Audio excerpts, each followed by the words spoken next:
Dear students, good evening. Welcome to Law Excellence. Let us start this discussion of editorial analysis for 16th September. I have a small announcement to make for you. Few of the students want this to be elaborate. Remember, this is a high-end editorial analysis. So you need to have some basic understanding of the topics to understand what I am teaching to you.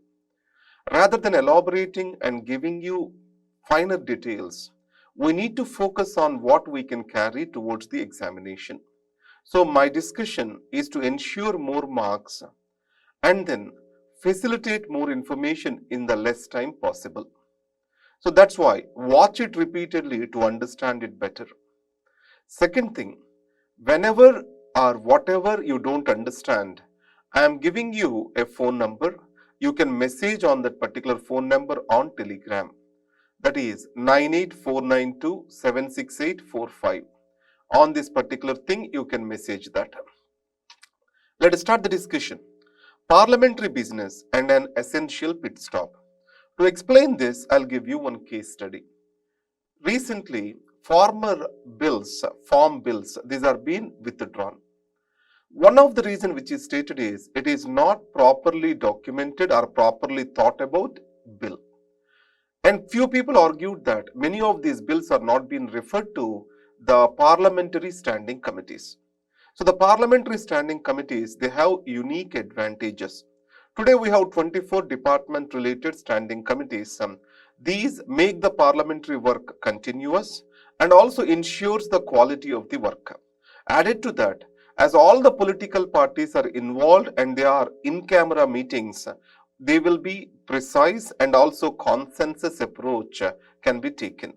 Second is, as legislatures are more and more involved, from different political parties members are involved, wider perspective can be taken. And finally, the quality of lawmaking can be improved. So that's why departmental standing committees shall actively involve with legislative process. That is the essence of this article. So for examination, what is the aspect which we need to understand? How to improve the functioning of the standing committees of the legislature. So author has suggested certain steps. One is, every bill shall be automatically referred to the standing committee.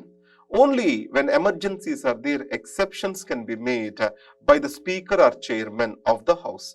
Remember, the speaker and chairman shall take greater responsibility in increasing the legitimacy of the departmental standing committees that is being recommended. Second, the major problem why governments don't refer to the standing committees is time delays. No standing committee gives the report in referred time. So that's why every standing committee shall be fixed with a time limit. Third is, no whip has to be issued and every discussion from every member in the committee shall be open and frank discussion. Along with that, committee shall be free to take the specialist opinion and specialist support. If possible, specialists also can be made part of these particular committees to improve their understanding of the issues. One more thing, inter-sessions, between the sessions, we have to ensure the committee work. That needs meticulous planning and monitoring. Planning and monitoring of the working of the standing committees will improve their performance. For our +1 advantage, let us take this data point. 14th, 15th, 16th Lok Sabhas, if they are compared, 60%, 71% and 27% bills referred to the standing committees. Only 27% of the bills referred to standing committees in 16th Lok Sabha.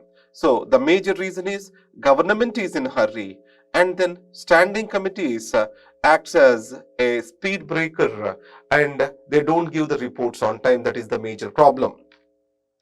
Climate action that runs on cooperative federalism. So here for a +1 advantage, I took this as an example. So Convergence Energy Services Limited, an agency of Government of India, it has brought the states on board to develop a common tender towards the procurement of e-buses. So interstate coordination was facilitated by a central agency that can be cited as an example for cooperative federalism. Second is, what are the advantages of e-mobility? These are being covered in this. One is green transport, which is environment friendly. Second, Fossil fuels and high import bill, these can be reduced. Third, it is also very affordable. Most of the transport companies, TSRTC, APSRTC, whatever they may be, they are in losses. This can facilitate the profits for that. Above all, a local manufacturing sector can be boosted with e-vehicle manufacturing. Local employment can be generated. On the other side, what are the steps taken by the government? So, three things are being mentioned which you can remember. FAME India.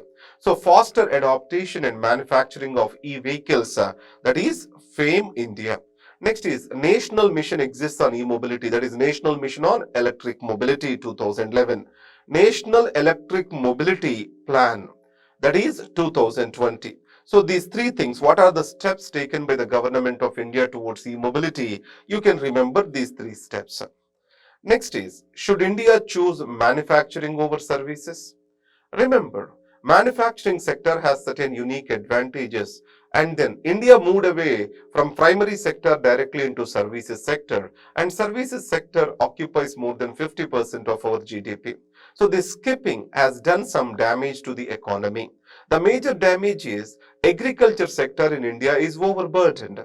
Why we have to prioritize manufacturing sector is discussed over here. Obviously, manufacturing sector is employment intensive, and we can deburden the agriculture by incentivizing the manufacturing sector. And we have also seen the troubles during COVID-19, supply chain troubles. So self-sufficiency in manufacturing also makes our industry to thrive. And local employment, local GDP growth, all these can be seen as advantages.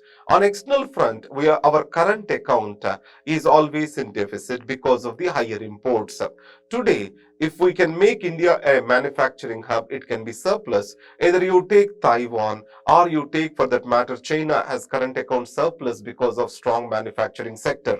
So in this case, countries such as United States of America, which are dependent on imports, are also looking for self-sufficiency. You can talk about CHIPS Act in USA for this particular matter. And then India has incentivized the manufacturing sector through production-linked incentives. In this article, 2 points I have picked up. One is production-linked incentives can be cornered by few big players that can lead to cronyism, crony capitalism. Few people using the state for their own advantage and economic benefit is called as cronyism. Second is it increases the prices of the goods for Indian consumers. It causes harm to the Indian consumers. This is the opinion expressed by Rambabu, which you can use or quote his name in your answer. Curse of Goa. So I'm using this for defections. Goan curse. Not just the Goan curse, it is there in all the states, but it is particularly visible in Goa. Even in Telangana, we can see this.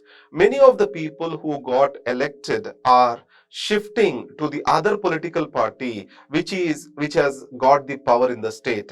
So in this case, in Goa, Congress MLAs have shifted to BJP. It did not happen once but twice. And even in Telangana, many of the Congress MLAs and the TDP MLAs got shifted to TRS. So this habitual defections, I'm using a word called Goan curse because it is happening every time after every election in Goa. So the dislike to sit in opposition, play a role as an opposition party, as opposition members. I'm using the word Goan curse to it. So this kind of words you can use in your answer, citing an example. Next is arbitrary and exclusionary. This is about EWS reservations. Why they are called as arbitrary? So 8 lakh rupees is used as a ceiling to exclude certain members. Over and above 8 lakhs, they are excluded. So 8 lakh rupees itself is a very high ceiling. That's why it is called arbitrary. And second, why it is exclusionary? Most of these reservations, they act as the reservations of the forward classes, SC, ST, OBCs, the poor among this cannot avail these reservations. That's why these are said to be exclusionary. Whenever you make a point, EWS reservations are arbitrary and exclusionary. Why arbitrary? You can use it as a subheading or side heading. Why exclusionary? You can use it as a side heading to organize your answer. So, these are the topics for today. Thank you very much and wish you all the best.